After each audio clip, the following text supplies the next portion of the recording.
today's news. CBS News on the Hour, presented by Indeed.com. And Steve Case in Twitter scores a win at the U.S. Supreme Court with the justices saying unanimously that a suit brought against it by terror victims should not be revived. This was one of the two big social media cases that was argued back in February, and it asked basically how much, if any, liability can be imposed on social media companies like Twitter, Facebook, Google, and YouTube for providing a platform that might be used by terrorists in planning terrorist attacks. Legal analyst Jessica Levinson. This word Florida Governor Ron DeSantis plans to formally enter the Republican presidential race next week. CBS's Aaron Navarro says he's already been a target for the GOP frontrunner. Governor DeSantis right now is the lead challenger to former President Donald Trump. His name ID is closest to Trump amongst Republican voters, as well as former Vice President Mike Pence.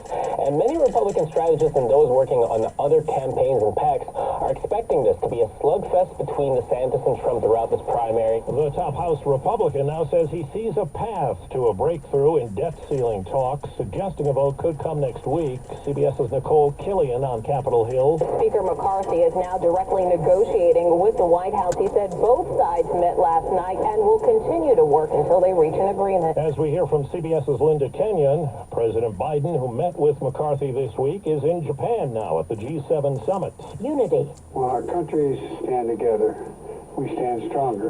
That is the underlying theme as President Biden meets with other leaders of the world's top democracies.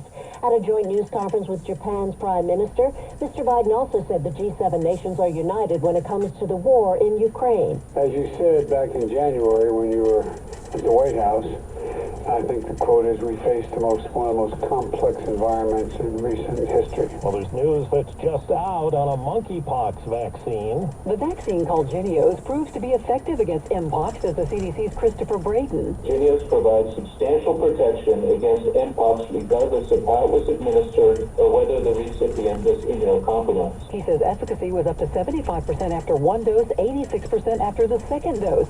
CDC is urging those considered high risk to get vaccinated as they fear we could see a surge in new cases this summer. Sabrina Cupid for CBS News, Atlanta. An 84-year-old Spanish man trying to become the oldest person to scale the world's tallest peaks has been rescued from a mountain in Nepal after getting injured.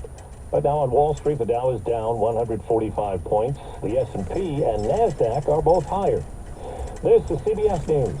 Well, that's today's news. Today's news. I didn't hear any good news, did you? I didn't think so. I guess it's all about perspective. The glass is half full. Well, as always, I want to thank you again for coming along with me on these Dash Cam News adventures. You know the drill. Peace, love, and all that hippie jazz. Bye-bye, everybody.